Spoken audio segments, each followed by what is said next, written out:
Historia sin sombras. La historia es más que memorizar fechas. La historia es una memoria de voces vivas, listas para hablar la verdad. Querigma Radio y Oikonomos te invitan a sumergirte en la historia revelada. Acompáñenos a remover velos en la historia sin sombras.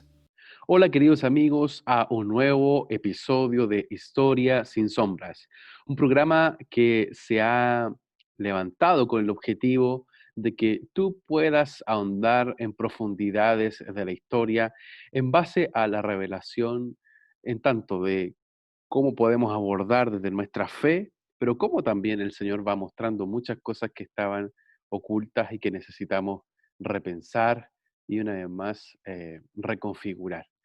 Historia sin sombras está saliendo directamente por Querigma Radio a diferentes países de América Latina y a ustedes, queridos amigos, que allí nos sintonizan en múltiples ciudades, les mandamos un gran abrazo.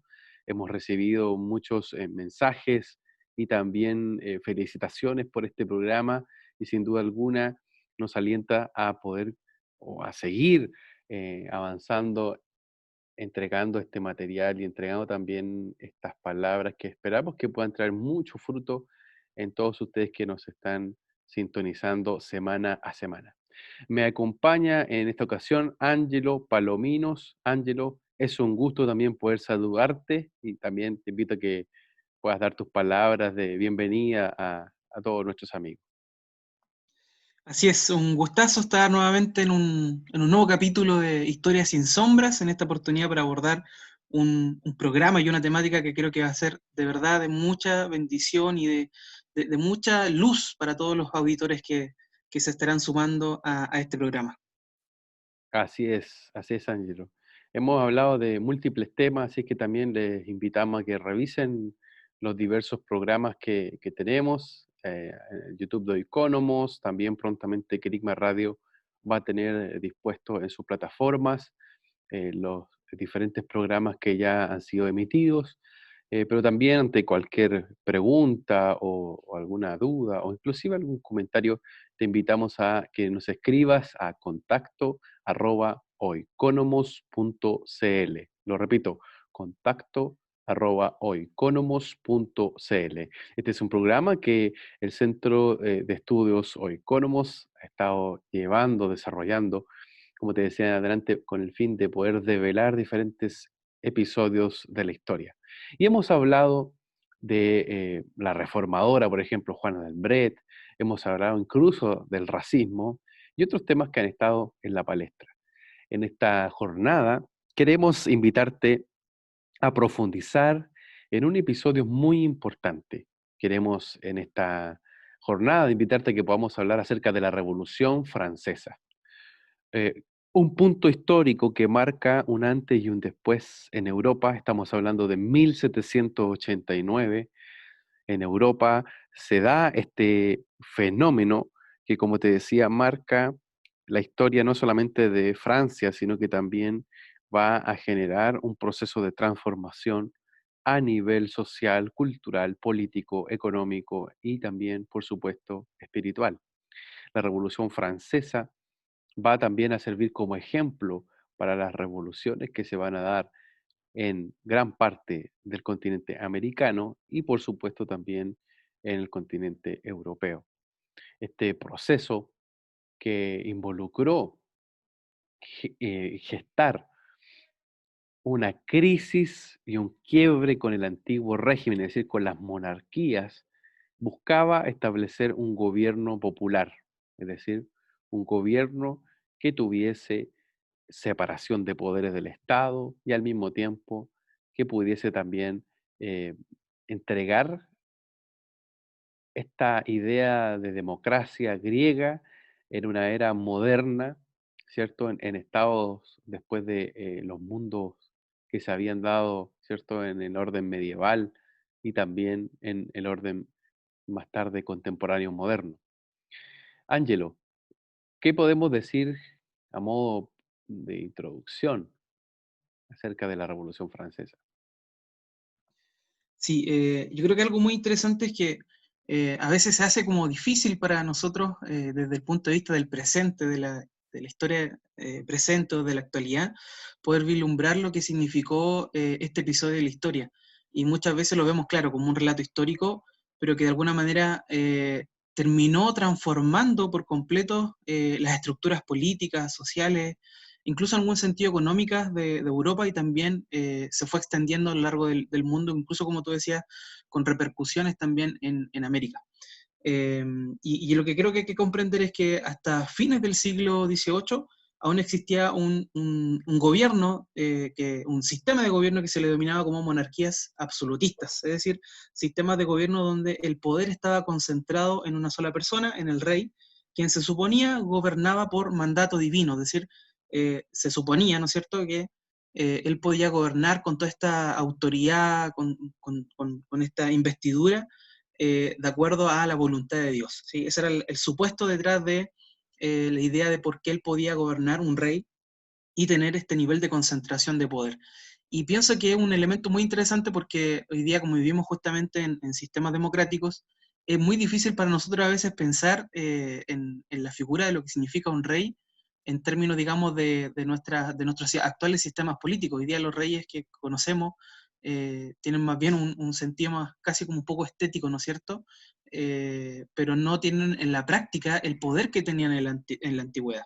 Entonces, ¿qué es lo que ocurre con la Revolución Francesa? Viene a ser todo un quiebre, un proceso de quiebre, en donde, como tú decías, viene a establecer, a dar forma en las prácticas sociales, en las prácticas políticas, constitucionales y jurídicas también, este sistema que va a basarse en la idea de la soberanía del pueblo. Totalmente, totalmente, Ángelo. Y para que nuestros amigos que nos escuchan puedan ir comprendiendo de manera más profunda lo que queremos hoy hablar, me gustaría poder leer brevemente el libro de Efesios, capítulo 4, el verso 6 al 10, que dice lo siguiente: que nadie os engañe con palabras vanas, pues por causa de estas cosas la ira de Dios viene sobre los hijos de desobediencia. Por tanto, no seáis partícipes con ellos, porque antes erais tiniebla, pero ahora sois luz en el Señor. Andad como hijos de la luz, porque el fruto de la luz consiste en toda bondad, justicia y verdad, examinando qué es lo que agrada al Señor. Es muy importante considerar de que desde, bueno, un inicio Dios intentó de que nosotros pudiésemos como humanidad movernos en base a sus pensamientos, tener un paradigma, tener un sistema de interpretación, entre comillas, de la realidad en base a algo elemental. ¿Qué cosa es eso? Su voz, ¿cierto? Poder ser dirigidos por su voz.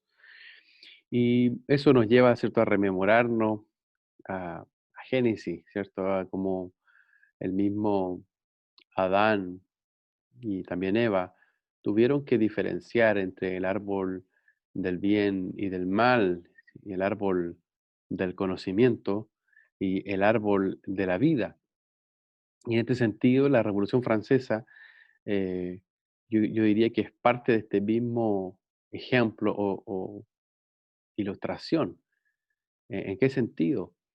En que la Revolución Francesa va a significar el cúmulo o un gran número de ideas que van a generarse a nivel del hombre como centro de todas las cosas, ¿sí? Yo diría que se va desde un punto extremo a otro, es decir, se va desde huir rápidamente del molde imperial de la Iglesia Católica Romana, en las monarquías, y justificando de todo, justificando cruzadas, justificando inquisiciones, justificando guerras religiosas a través de la fe. Y un poco los revolucionarios de la Revolución Francesa y más tarde también americano, y hay que decir que también antes se había comenzado a generar el proceso de transformación y revolución en Estados Unidos, buscaban estos argumentos de ir en contra de el antiguo régimen, como ellos le llamaban, que eran estas monarquías que habían mezclado gran parte de preceptos de la fe, de las escrituras, para modelar gobiernos, para establecer gobiernos que por más de que se dijera estaban sujetos a la voluntad de Dios, la verdad es que estaban más bien sujetos a la voluntad del Papa, a una autoridad religiosa, a una autoridad que tenía también una connotación política.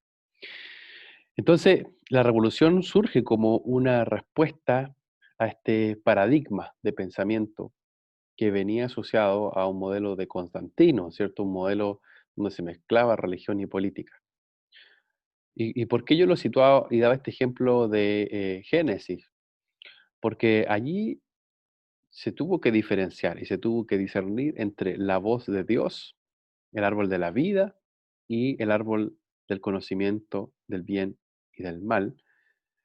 Y creo que una vez más vemos esta realidad que se da en este periodo de la historia y que también se repite en muchas otras etapas de la historia, donde el hombre busca hacer las cosas a su forma, de su manera.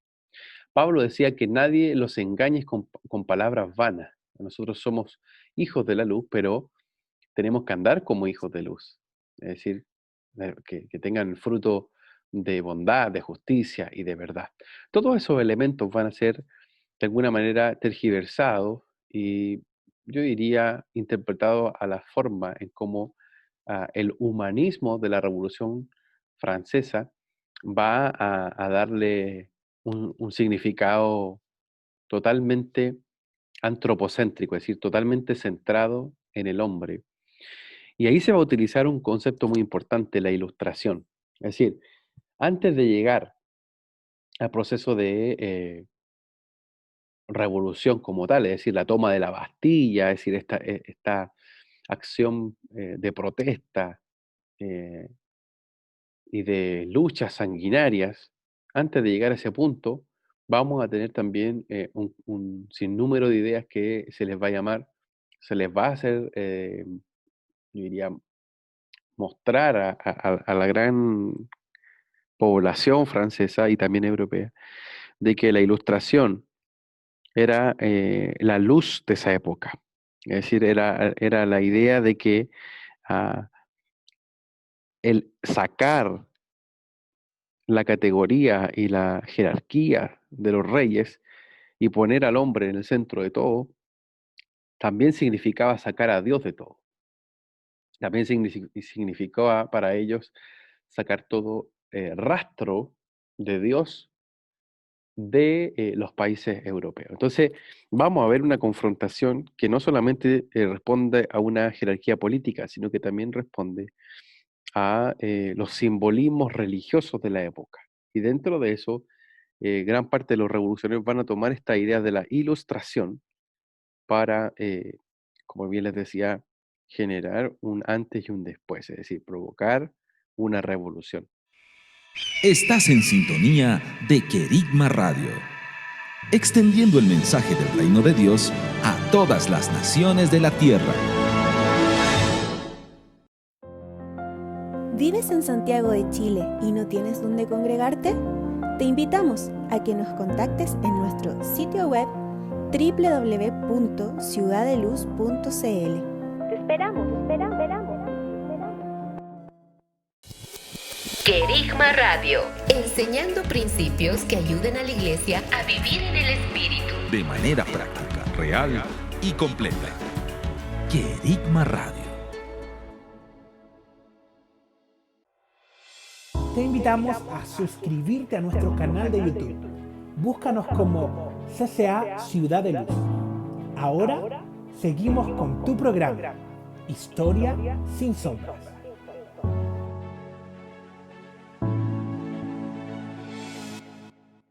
Ángelo, ¿qué es la ilustración? ¿Cómo podríamos también avanzar en este concepto?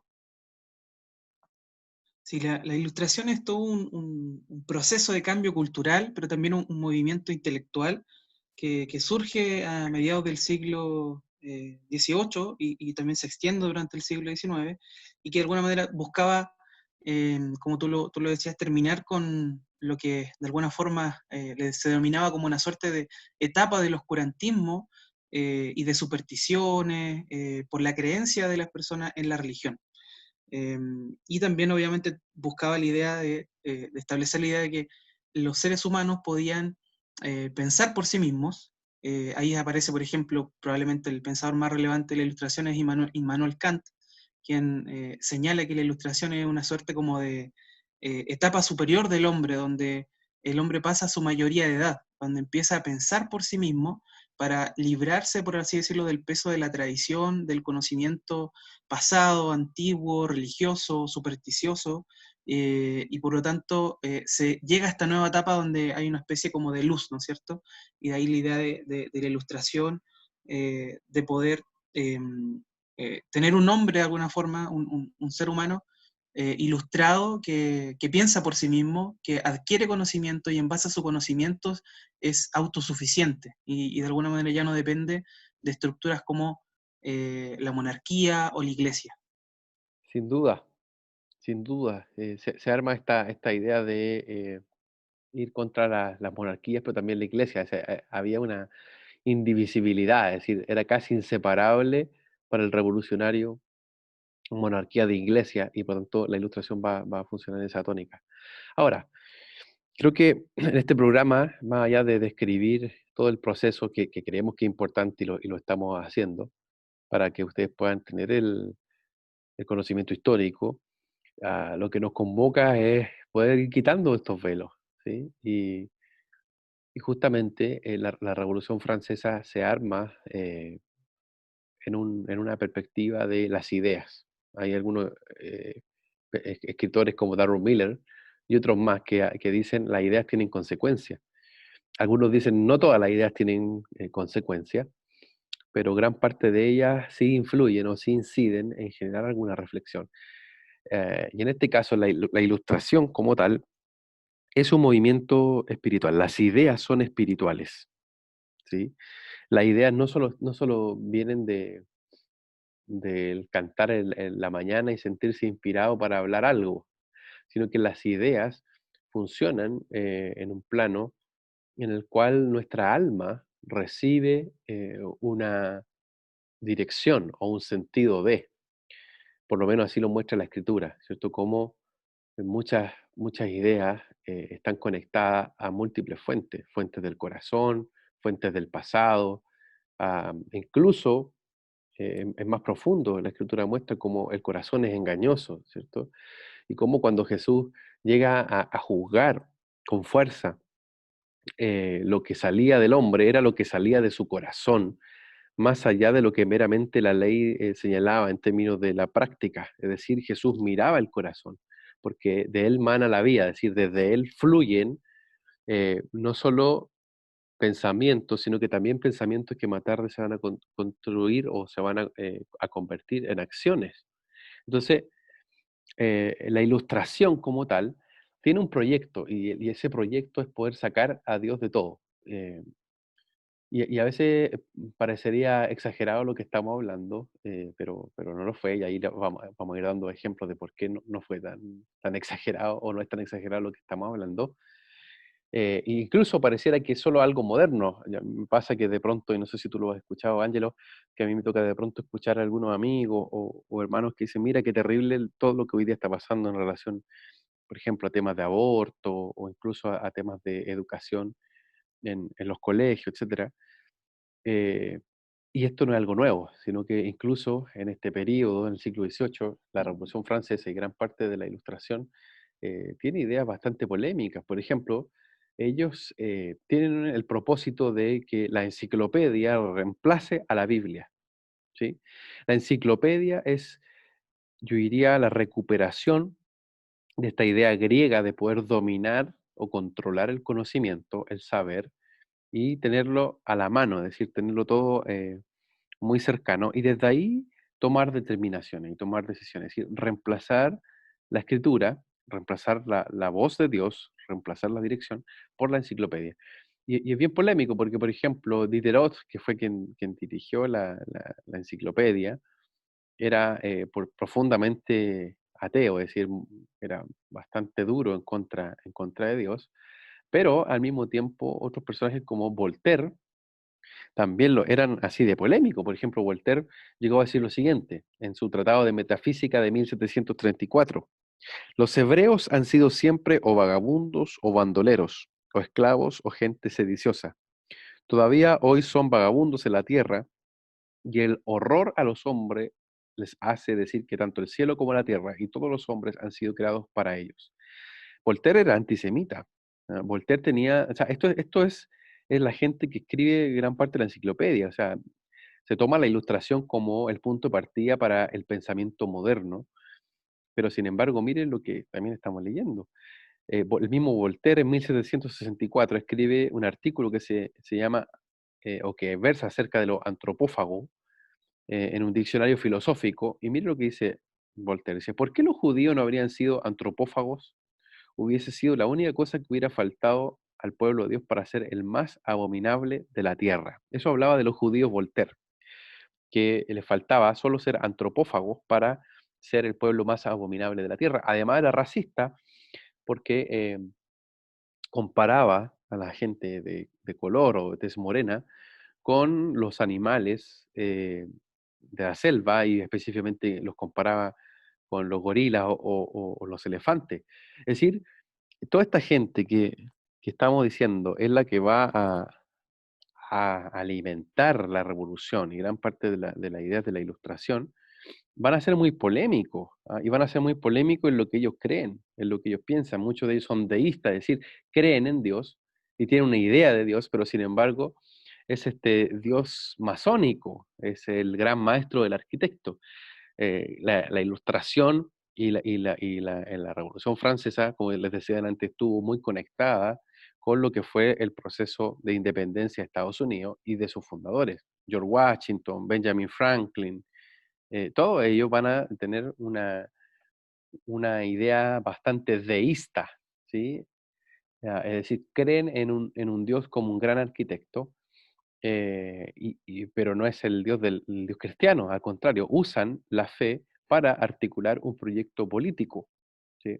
Entonces, nos encontramos acá con que esta idea de Ilustración va a ir creciendo y va a ir derivando en cuestionar, insisto, en la monarquía, en cuestionar el rol de la Iglesia Católica, y va a tomar también diferentes otras figuras que vamos a ir profundizando. Ángelo, ¿cómo ves tú esta construcción de cómo la Ilustración va a ir creando eh, el ambiente para la revolución?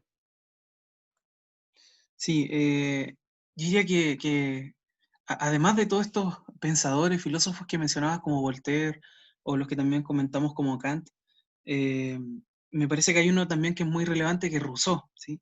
Rousseau, de hecho, también va a ser muy relevante en el proceso de la Ilustración para sentar ciertas bases para este pensamiento, y también para la misma Revolución Francesa. Rousseau es un pensador muy interesante porque él quita un poco esta idea del pecado original, ¿no? Y de hecho él piensa que, y así lo plantea, por ejemplo, en su texto, uno de los más conocidos, que se llama El contrato social, y él plantea la idea de que en realidad el ser humano nace bueno, y que son de alguna manera las condiciones en las que va creciendo, las que lo van conformando y lo van transformando en alguien malo. Entonces va a significar todo sus planteamientos se van a sostener sobre una modificación de la doctrina teológica básica, ¿no? Que es la idea, ¿no es cierto?, de que en realidad los seres humanos sí somos pecadores, que sí hemos sido corrompidos y necesitamos, por lo tanto, de Cristo. No necesitamos, para ser mejores, simplemente un cambio social, sino que realmente necesitamos un cambio en el corazón, que Cristo venga a habitar en nosotros. Entonces hay una serie de cambios ideológicos, intelectuales, que a lo mejor, claro, parecen ser muy lejanos, pero que en realidad van afectando tremendamente la mentalidad del periodo, y van creando todo un modelo intelectual que luego van a ser como estas piedras que son las cuales se va a sostener la revolución, y también una serie de otros procesos de independencia, donde también la masonería va a jugar un papel fundamental. Querigma Radio, enseñando principios que ayuden a la iglesia a vivir en el Espíritu. De manera práctica, real y completa. Querigma Radio. ¿Vives en Santiago de Chile y no tienes dónde congregarte? Te invitamos a que nos contactes en nuestro sitio web www.ciudadeluz.cl. Te esperamos. Estás en sintonía de Querigma Radio, extendiendo el mensaje del reino de Dios a todas las naciones de la tierra. Te invitamos a suscribirte a nuestro canal de YouTube. Búscanos como CCA Ciudad de Luz. Ahora seguimos con tu programa, Historia sin Sombras.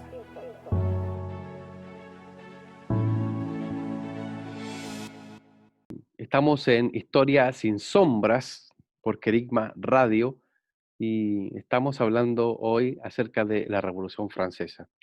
Nuestra intención es poder ir profundizando, ir hablando de cuestiones que están ahí en los cimientos de la historia. Y estábamos llegando a este punto, ¿cierto?, de cómo se genera la Revolución Francesa en 1789. Y esto, yo diría, va a explotar con la toma de la Bastilla. El pueblo francés sale a las calles de París el 14 de julio y toma este símbolo, ¿cierto?, que la prisión era el símbolo del absolutismo político, del régimen, y por tanto llegar a esa prisión era también liberar a los, entre comillas, presos políticos y también hablar de la libertad, ¿cierto? Entonces, está ese famoso cuadro de Eugène Delacroix que habla de la libertad y es como la Francia que va ahí corriendo. Y se genera esta idea de libertad, igualdad y fraternidad a partir del 14 de julio de 1789, donde en el transcurso de 10 años vamos a ver con fuerza cómo estos ideales revolucionarios van a buscar no solo la libertad política, sino que también dictar una constitución que divida los poderes del Estado, garantizar supuestamente la libertad individual, expresar soberanía popular donde haya voto. Recordemos que Francia estaba totalmente marcada por la jerarquía que significaban los estados llanos. Estaba el primer estado, que eran, por así decirlo, la nobleza, la realeza, los grupos más privilegiados. Después venía la nobleza baja, donde estaban los grupos, yo diría, conectados con el clero, y también los patricios urbanos, o por así decirlo también, la gente que era empresaria, que tenía tierra, terrateniente, y que también eran parte de las jerarquías militares. Pero gran parte de la población eran artesanos, comerciantes, jornaleros, campesinos, es decir, personas que eran eh, sin privilegios, y por supuesto también la mayoría de la población de Francia. Esa opresión que era real, que la historia prueba de que existió un nivel de servidumbre bastante duro y paupérrimo sobre gran parte del campesinado francés, es el que va a provocar una eclosión, es decir, una presión social para que esto llegue a un punto de revolución. Bueno, se dan los procesos de revolución, como bien lo decíamos, en estos 10 años posteriores, desde 1789, y lo más paradójico es que va a haber mucho derramamiento de sangre. ¿Cierto? Se intenta hacer una asamblea constituyente para declarar los derechos del hombre, y de esa forma imprimir un sello, una constitución nueva en 1791, donde sea una constitución popular y en este caso no sujeta a una monarquía. Sin embargo, vamos a ver también las diferentes ah, facciones que van a ir generándose y que incluso van a llegar hasta guerras internas, ¿cierto? Vamos a tener personajes como Danton, Marat, algunos ejecutados, otros asesinados en medio de la guillotina, ¿cierto? La famosa guillotina, que era parte de cómo se mostraba esta implantación de un régimen de terror. Pero en medio de todo este proceso, que me imagino que quizás muchos de nuestros amigos que hoy día nos sintonizan lo han escuchado, también se da un proceso espiritual. Y ahí me gustaría que pudiésemos detenernos y profundizar más. La Revolución Francesa, como tal, es parte de este proceso político que estamos describiendo y también de régimen de terror, de diferentes enfrentamientos revolucionarios. y distintas propuestas que se van armando entre los directorios. Entre paréntesis, la revolución termina con Napoleón Bonaparte y pareciera ser que, como dice el dicho popular, el remedio eh, que se buscó fue peor que lo que se tenía como cura. Es decir, la ascensión de Napoleón Bonaparte fue el regreso ya no a una monarquía, sino a un imperialismo bastante estricto, ¿ah? Y bastante yo diría, disonante o en contra de los propósitos de la propia revolución. Como les decía, bien paradójico. Terminan 10 años de revolución con Napoleón Bonaparte sentado en el trono, y sentado no solo en el trono de Francia, sino que también con la idea de poder tomar toda Europa, tal cual más tarde íbamos a ver años después a Hitler, ¿cierto? Hitler cruzando toda Europa para hacerse de ella. Lo mismo pasó con Napoleón Bonaparte en Europa. Ahora, centrándonos en ver estas honduras, yo diría más bien proféticas, o incluso a esta influencia de cómo se va a generar un proceso espiritual, me gustaría, y Ángelo, que pudiésemos ir abordando algunos de esos temas. Tú hablaste algo un poquito acerca del papel de las logias. ¿Cómo podemos ir viendo ese tras bambalina eh, que va sustentando un proceso espiritual también para la Revolución Francesa? Sí, como tú de alguna forma también lo mencionabas en un momento, yo creo que es vital aquí tener a la mano, poder linkear, por decirlo de alguna forma, el proceso que también vivía Daniel, ¿no es cierto?, que nos muestra la escritura, y de cómo lo que él estaba viviendo de alguna forma en lo terrenal también se condecía con algo que pasaba en el espíritu. Y por lo tanto, el reino bajo el cual estaba viviendo no era simplemente algo natural, terrenal, sino que, insisto, algo espiritual. Y de alguna forma eso nos indica, nos ayuda a entender de que lo que pasa en la tierra también es reflejo de lo que está pasando en los cielos. Y creo que la historia, en ese sentido, no solo la historia de lo que pasa en la tierra, sino también un reflejo de alguna forma de lo que se va dando en esta relación entre el cielo y la tierra.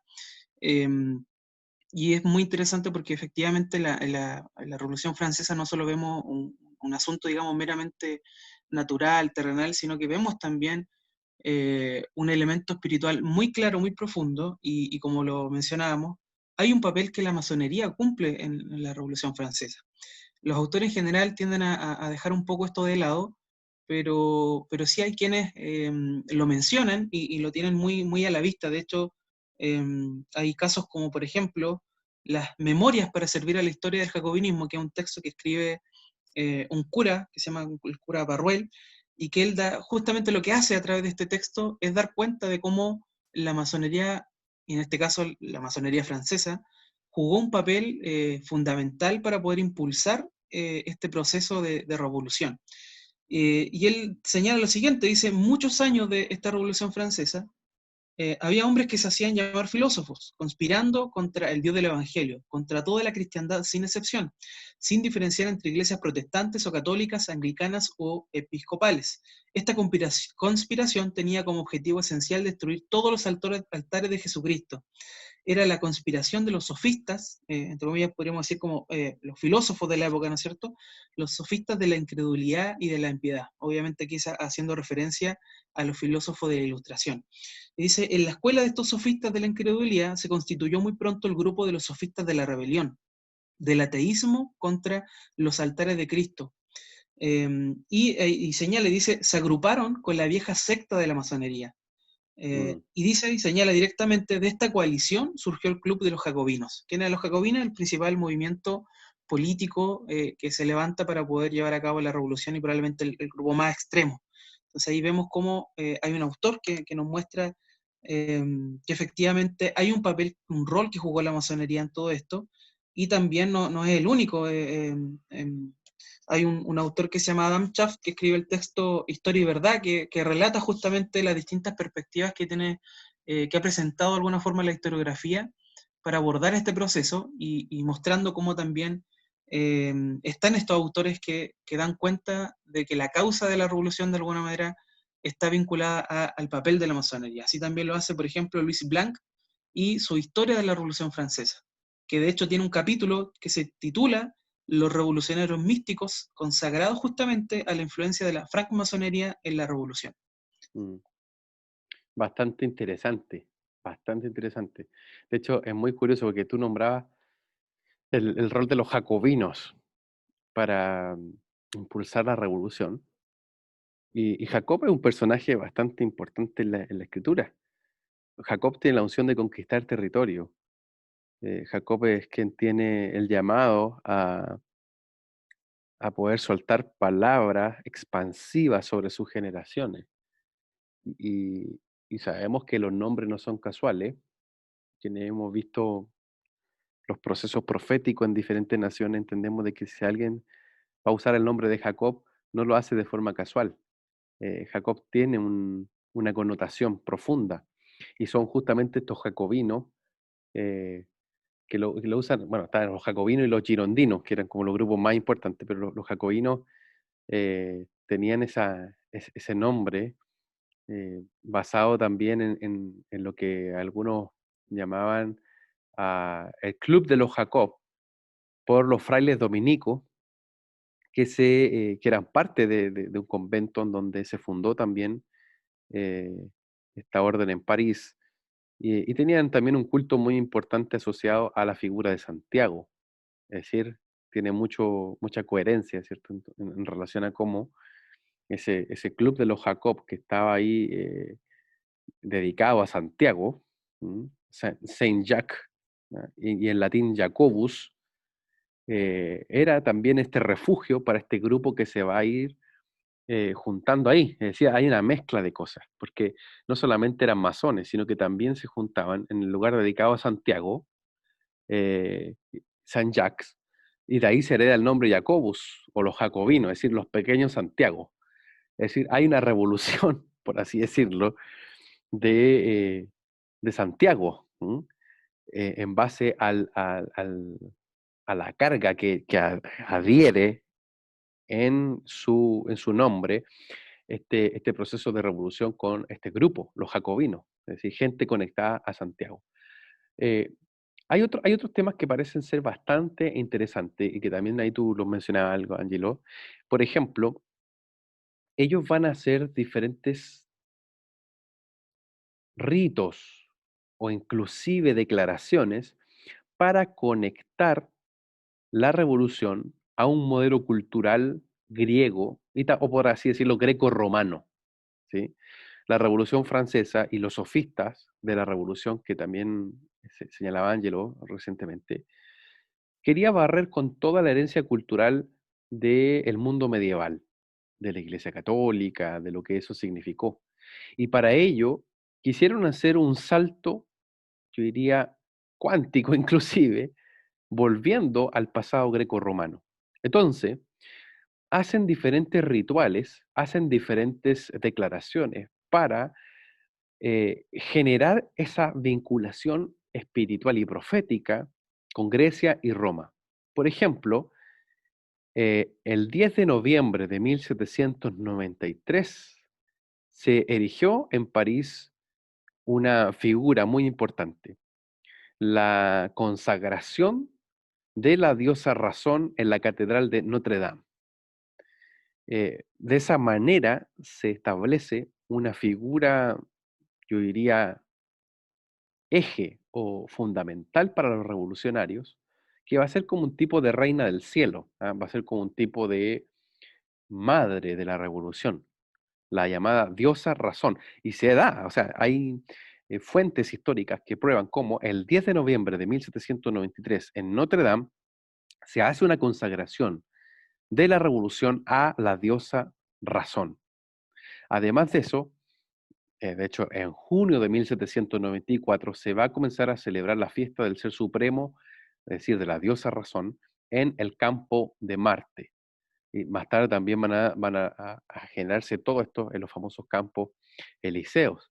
Es decir, a partir de entonces, entre otros dogmas, se va a declarar que la cruz va a ser sustituida por el árbol de la libertad la gracia de Dios por la razón del hombre y la redención por la revolución. Es decir, va a haber un nuevo tipo de catecismo, de hecho así lo declararon, un nuevo catecismo que va a ser llamada la regeneración del hombre, en base a la regeneración de la revolución, por cuanto estaban en este caso conectados con la diosa razón.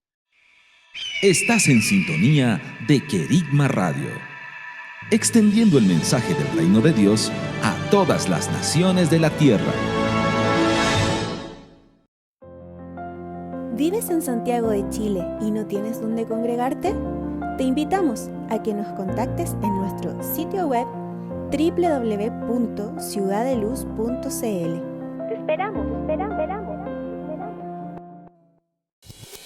Querigma Radio, enseñando principios que ayuden a la iglesia a vivir en el Espíritu. De manera práctica, real y completa. Querigma Radio. Te invitamos a suscribirte a nuestro canal de YouTube. Búscanos como CCA Ciudad de Luz. Ahora seguimos con tu programa, Historia sin Sombras.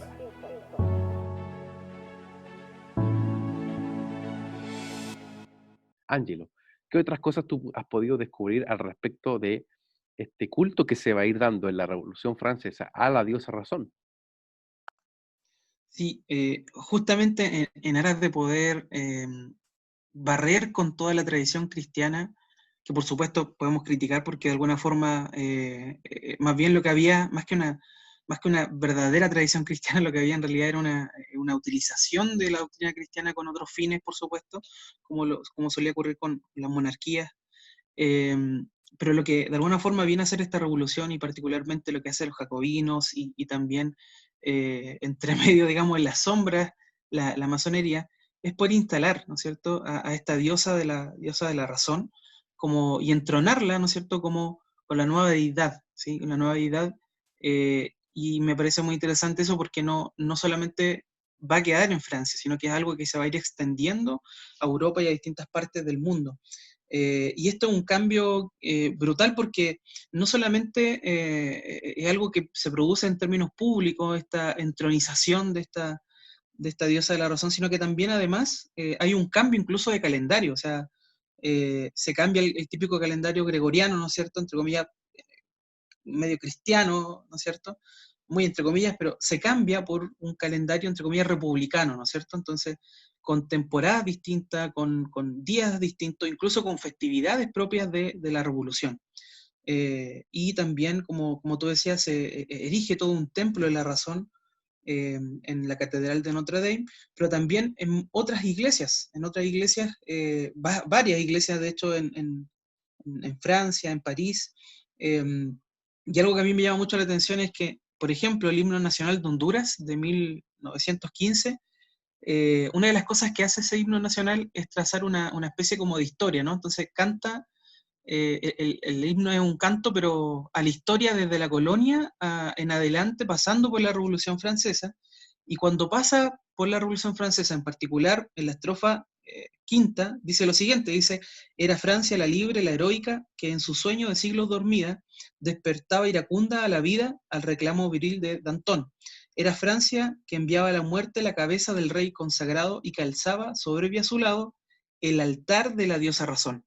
Entonces aquí que vemos cómo incluso esto se traslada de alguna forma incluso a la identidad nacional de incluso América Latina, de países como América Latina, en este caso como el himno de Honduras de 1915, que lo que hace es tratar de, a través de este himno, ir relatando la historia desde la colonia en adelante, y en particular irse situando en la historia después, posteriormente, de Honduras.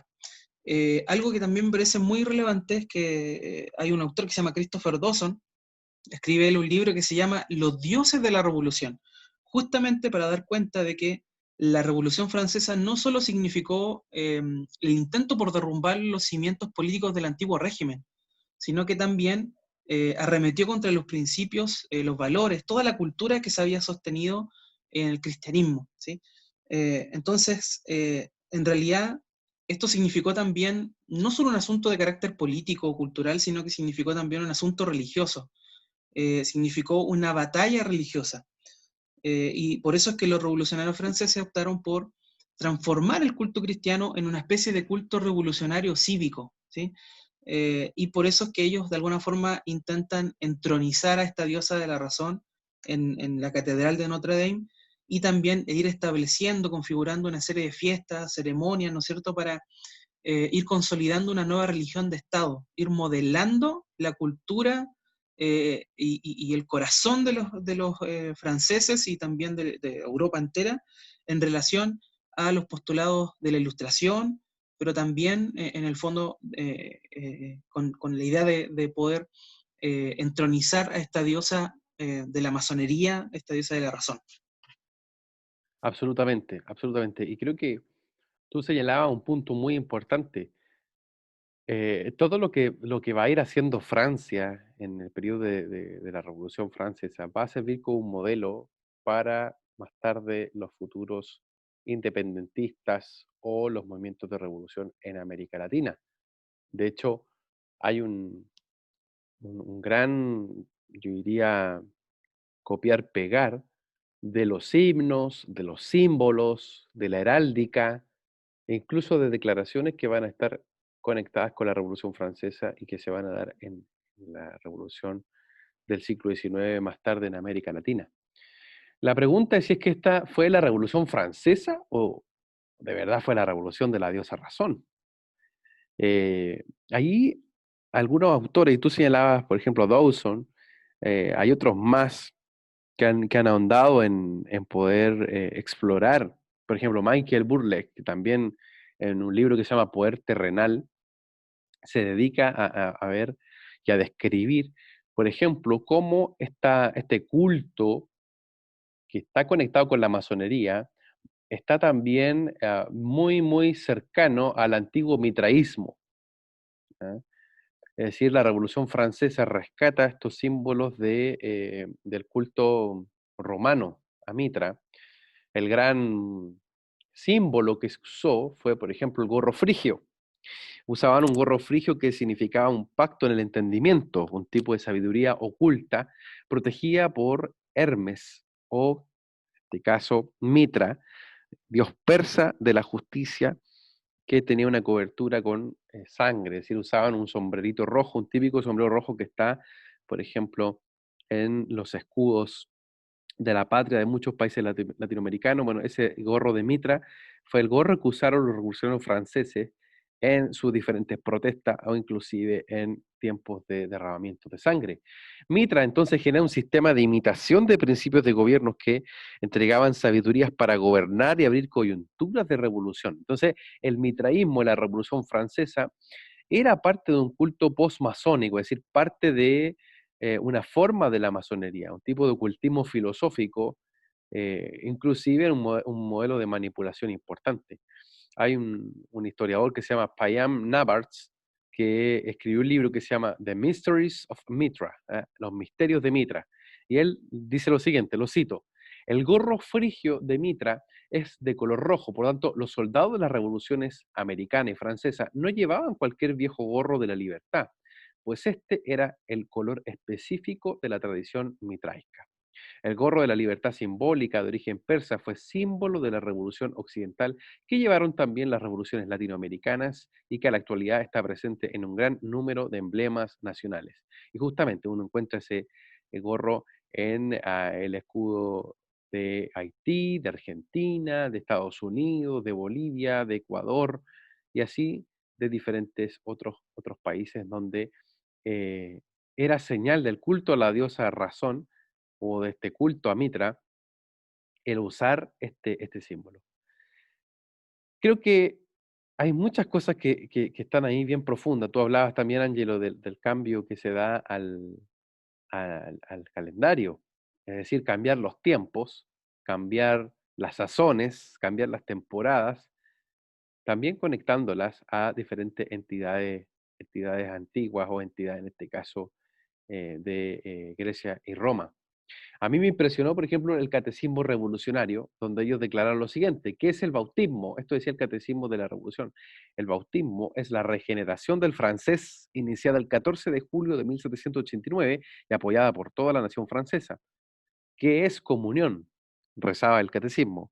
La asociación propuesta a todos los pueblos por la Revolución Francesa con el fin de formar en la tierra una sola familia de hermanos que no acepten ni rindan culto a ningún ídolo o tirano, y que es penitencia la vida errante de los traidores de la patria. Es decir, se va a armar una religión política a partir de la Revolución Francesa, donde, volviendo al mitraísmo, volviendo a la masonería, van a generar un proceso espiritual donde hay mucho derramamiento de sangre, donde se decapitan personas, ¿ah? Se llegan hasta decapitar reyes, con el propósito de sembrar sobre la tierra esta voz de revolución. Ángelo, avanzando ya a la parte final del programa, ¿alguna otra apreciación en relación a lo que estamos conversando? Sí, me llamaba mucho la atención, o más bien recordaba con lo último que tú decías respecto de esta configuración de una especie de religión política, el aporte que también realizó este pensador francés que es Jean-Jacques Rousseau. ¿Sí? Él, por ejemplo, dice, quería, por tanto, que en cada estado hubiese un código moral o una especie de profesión de fe civil que contuviese de modo positivo las máximas sociales, que cada cual estaría obligado a admitir, y de modo negativo las máximas fanáticas que estaría obligado a rechazar, no por ser impía, sino por ser sediciosa. Entonces, uno de los proyectos de Rousseau, y que es tomado por la Ilustración y más tarde por la Revolución Francesa, es poder generar esta especie de fe civil, ¿no? De hecho, uno de los capítulos de su libro, el más famoso, ¿no es cierto?, El contrato social, se llama De la religión civil, ¿sí? Él habla acerca de eso, de la religión civil.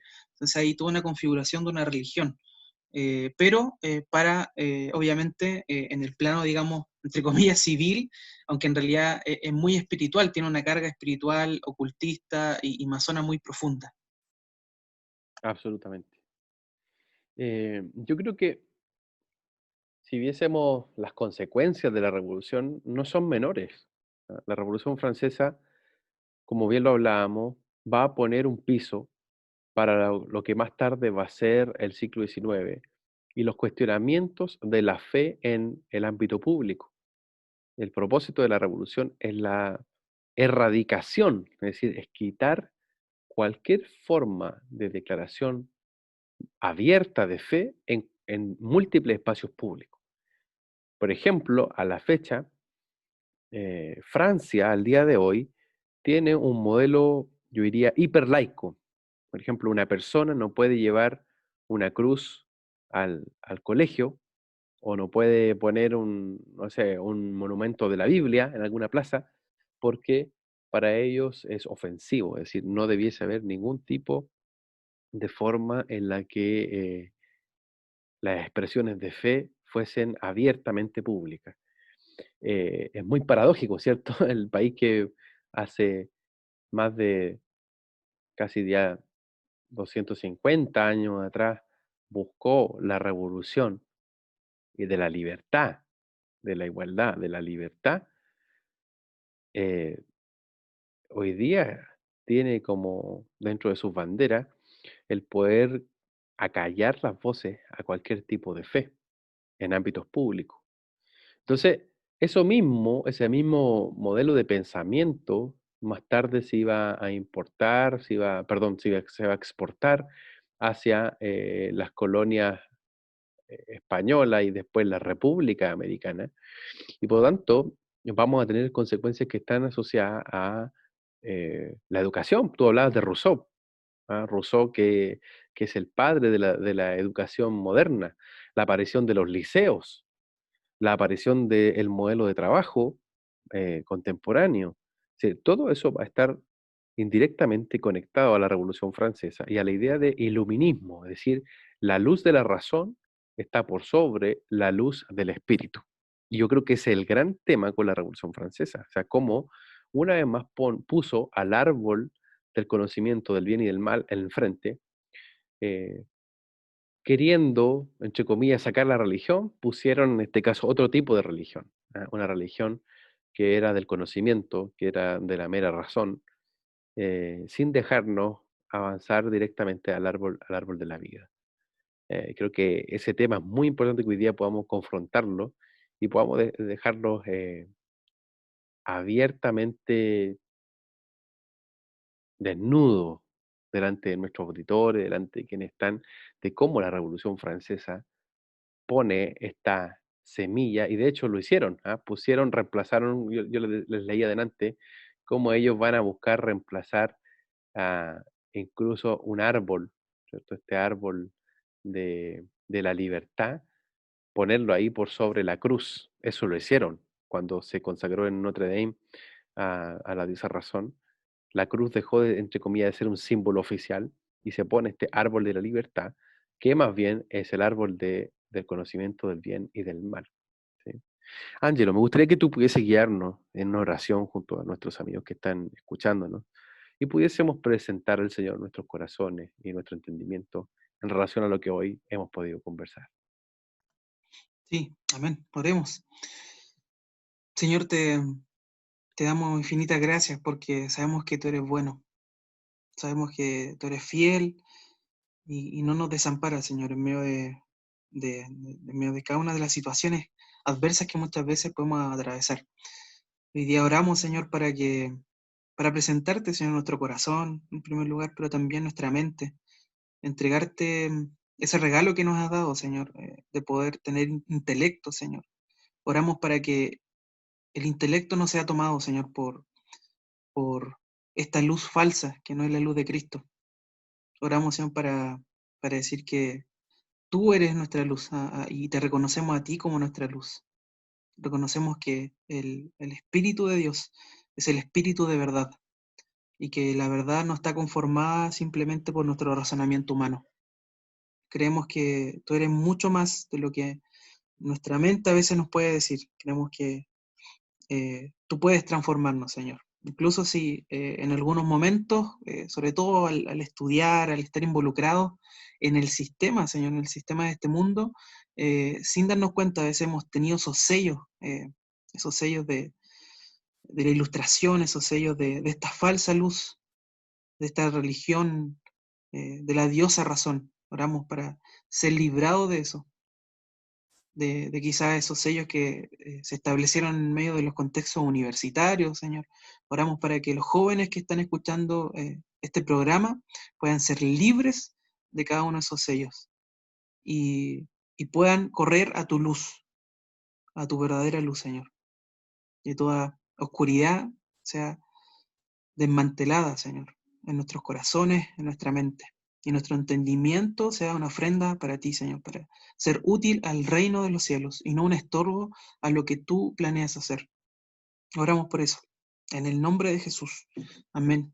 Amén. Amén, amén. Tenemos la firme convicción de que la verdad es una persona, es Jesús. Y esa verdad, como árbol de la vida, nos invita una vez más a comer de Él, a alimentarnos de Él. Él es el pan de vida y el agua que sacia todo nuestro ser, incluyendo nuestro intelecto. Queridos amigos, este ha sido un capítulo de Historia sin Sombra. No queremos irnos antes sin comentarles los recomendados de esta semana. Estás en sintonía de Querigma Radio, extendiendo el mensaje del reino de Dios a todas las naciones de la tierra. ¿Vives en Santiago de Chile y no tienes dónde congregarte? Te invitamos a que nos contactes en nuestro sitio web www.ciudadeluz.cl. Te esperamos. Querigma Radio, enseñando principios que ayuden a la iglesia a vivir en el Espíritu. De manera práctica, real y completa.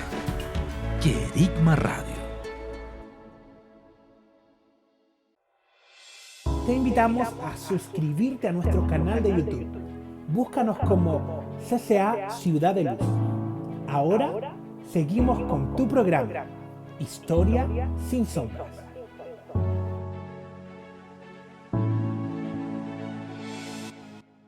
Ángelo. Así es. Hay un pequeño documental como para tener un contexto general, ¿no es cierto?, de la Revolución Francesa, un documental de History Channel, que podemos encontrarlo tanto en plataformas como YouTube, como también en otros lugares. A modo introductorio, ¿no es cierto?, también está el texto de Francis Schaeffer, un pensador cristiano muy relevante, que escribe Huyendo de la razón, ¿sí? Huyendo de la razón, también muy, muy interesante. Y por último, también podríamos mencionar el texto que habíamos mencionado un poco durante este episodio, que es el de Christopher Dawson, los dioses de la revolución, del 2015. Esos son los recomendados de esta semana para poder adentrarnos mucho más en esta temática tan relevante. Bien, amigos, entonces con esos recomendados les damos también muchas gracias a ustedes por sintonizarnos aquí en Querigma Radio. Para nosotros es una tremenda bendición estar semana a semana junto a ustedes. Nuestro anhelo es poder servir al cuerpo de Cristo entregando estas herramientas que nos ayudan a poder caminar con una historia sin sombra. Ángelo, tus palabras de despedida para ir cerrando el programa de hoy. Sí, solo, saludar y bendecir a todos nuestros amigos que nos están escuchando constantemente a través de cada uno de estos episodios, y esperamos poder recibir también sus comentarios, como tú lo mencionabas al inicio, a través del correo contacto@oikonomos.cl. Así que un gran abrazo para todos nuestros auditores y muchas, muchas bendiciones, y que el Señor siga abriendo caminos de luz y de bendición sobre nuestras vidas. De esta manera, queridos amigos, nos despedimos, les enviamos un gran abrazo, que el Dios de paz siga generando en nosotros esos ambientes de su gobierno, del orden que Él está trayendo, para que podamos también avanzar en nuevos propósitos sobre nuestras ciudades y naciones. Esto ha sido Historia sin Sombras. Nos vemos en un próximo capítulo. Chao, bendiciones. Hemos concluido un nuevo recorrido por la historia. Sin olvidar que la verdad nos hace libres. Nos vemos en un próximo capítulo. Fue un programa de Oikonomos, Centro de Liderazgo Público Cristiano, patrocinado por CCA Ciudad de Luz.